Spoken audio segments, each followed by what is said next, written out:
আসসালামু আলাইকুম, কেমন আছেন সবাই? সকাল সকাল কেকটি বানিয়ে ফেললাম। কেমন হয়েছে দেখেন তো? অনেক সুন্দর হয়েছে, তাই না? এটা কিন্তু ওভেনে না, চুলায় বানিয়েছি।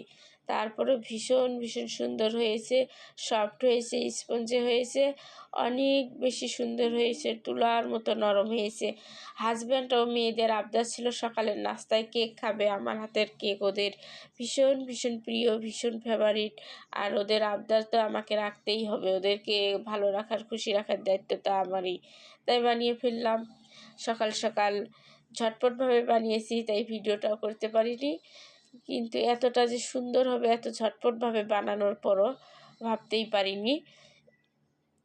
তো চুলায় যদি এত সুন্দরভাবে কেক বানানো যায়, তাহলে বাহির থেকে অযথা বেশি দাম দিয়ে কেক কিনে খাওয়ার তো কোনো প্রশ্নই আসে না।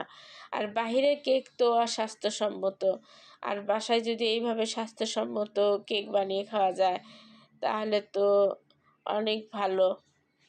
এই তো দেখুন কতটা সুন্দর হয়েছে, কতটা স্পঞ্জ নরম হয়েছে, তুলার মতো। বাহিরের কেক থেকেও কিন্তু ভীষণ ভীষণ ভালো, দোকানের থেকেও কম কিন্তু কিছুই না। অনেক টেস্টি হয়েছে, অনেক সুস্বাদু হয়েছে। হাজব্যান্ড ও মেয়েরা তো ভীষণ খুশি, খেয়ে তো বারবার বলছে মাশাআল্লাহ।